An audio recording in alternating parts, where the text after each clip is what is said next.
চুরির ঘটনা। ঊনকোটি জেলার কুমারঘাটে থানার কাছে সারদাপল্লীর এক বাড়িতে হানা দিয়ে নগদ অর্থ ও স্বর্ণালঙ্কার চুরি করেছে দুষ্কৃতীরা। বাড়ির মালিক বিধান দাস জানান, নাইট ডিউটিতে থাকার সুযোগে ছাদের দরজা ভেঙে বাড়িতে ঢোকে চোরেরা। এই ঘটনায় এলাকায় চাঞ্চল্য ছড়িয়েছে। কুমারঘাটে বাড়তে থাকা চুরির ঘটনায় আইন শৃঙ্খলা ও নিরাপত্তা নিয়ে উঠছে প্রশ্ন।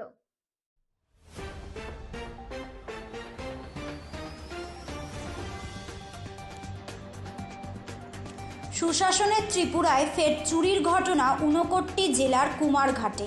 এবারে থানার নাকের ডগায় থাকা সারদাপল্লীর বাসিন্দা বিধান দাসের বাড়িতে হানা দিয়ে চোরে নিয়ে গেল নগদ অর্থ ও স্বর্ণালঙ্কার। জনবহুল অঞ্চলে চুরির ঘটনায় চাঞ্চল্য ছড়িয়েছে এলাকায়। হীরামণ্ডলের ত্রিপুরায় জোর কদমে চলছে সুশাসনের প্রচার, আর সরকারের সেই সুশাসনকেই বুড়ো আঙুল দেখিয়ে একের পর এক দুঃসাহসিক চুরির ঘটনা চালিয়ে যাচ্ছে চোরেরা। কুমারঘাট মহকুমা তথা গোটা রাজ্যে এখন উদ্বেগ বাড়াচ্ছে ক্রমবর্ধমান এসব চুরির ঘটনা। মানুষের বাড়িঘরে চোর চক্রের হানা কুমারঘাটে এখন নিত্যদিনের ঘটনায় পরিণত। ফের রাত্রের আধারে নির্জনতার সুযোগে কুমারঘাট থানা এলাকার এক বাড়িতে থাবা বসালো চোরের দল। কুমারঘাট থানার ঢিলছোড়া দূরত্বে থাকা সারদাপল্লী এলাকার বাসিন্দা দমকল বাহিনীতে কর্মরত বিধান দাসের বাড়িতে থাবা বসালো নিশি কুটুম্বের দল। বাড়ির মালিক বিধান দাস জানান, বুধবার রাত্রে অফিসে নাইট ডিউটিতে ছিলেন তিনি। বৃহস্পতিবার সকালে ডিউটি সেরে বাড়িতে এসে তিনি দেখতে পান তার ঘরের সমস্ত জিনিসপত্র অগোছালো। তিনি জানান, এদিন তাদের বাড়িতে কেউ ছিলেন না। বাড়ির ছাদের উপরে থাকা একটি দরজা ভেঙে চোরেরা ভেতরে প্রবেশ করেছে বলে জানান বাড়ির মালিক। তিনি জানিয়েছেন, চোরেরা নিয়ে গেছে তার ঘরে থাকা সোনার জিনিস সহ নগদ অর্থ। তবে বাড়ির মালিকের স্ত্রী বাড়িতে না আসা পর্যন্ত চুরি যাওয়া সোনার পরিমাণ স্পষ্টভাবে বলা সম্ভব হচ্ছে না বলে জানান বাড়ির মালিক। তিনি জানিয়েছেন, এই এলাকাতে প্রথমবার ঘটেছে চুরির ঘটনা।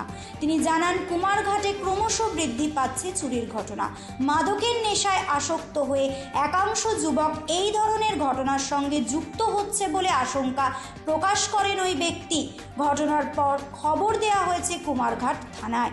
সুশাসনের রাজ্যে এভাবে ক্রমশ চুরির ঘটনা বৃদ্ধি পাওয়ায় রাজ্যের আইন শৃঙ্খলা পরিস্থিতি ও জননিরাপত্তা নিয়ে দেখা দিয়েছে বড় সড় প্রশ্ন।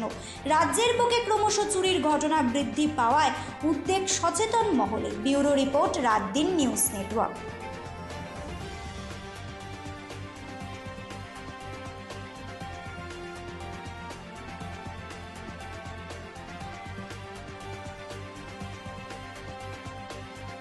বিধানচন্দ্র দাস, এটা জায়গাটা হচ্ছে সারদাপল্লী।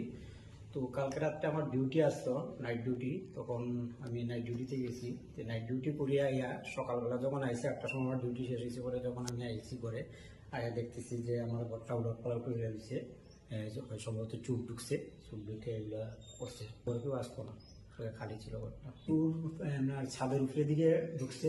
ছাদের উপরে আমার ওই সিঁড়ির একটা দরজা আছে, ওইটা ভাঙছে, ভেঙে একবারে ঢুকছে। টাকা পয়সা তো কিছু নিচে, আর ওই সমতল অল্প অল্প নিচে যা আসতো তার মাথার বাড়ির থাকে তারা এখন কিনেছে। আমার জানা মতো তো সেটা হয়েছে না, আমরা এদিকে প্রথম হয়েছে। ওই তো প্রচুর বাড়তেছে, প্রায় তো মোবাইলে দেখা যায় চুরি হইতেছে কুমারঘাটে। কুমারঘাটে অতিরিক্ত হইতেছে। এই কারণে এখন তো ড্রাগস খুব বেশি আর কি। ওইটার কারণে তারা ড্রাগস নেশাগ্রস্ত হইয়া এরপরে তারা চিন্তাধারা করে আর কি কোনো দিকে এই চারে করণে। পুলিশ এসে, পুলিশে তারা ক্যামেরা বন্ধ করে আনিছে, পুলিশ এসে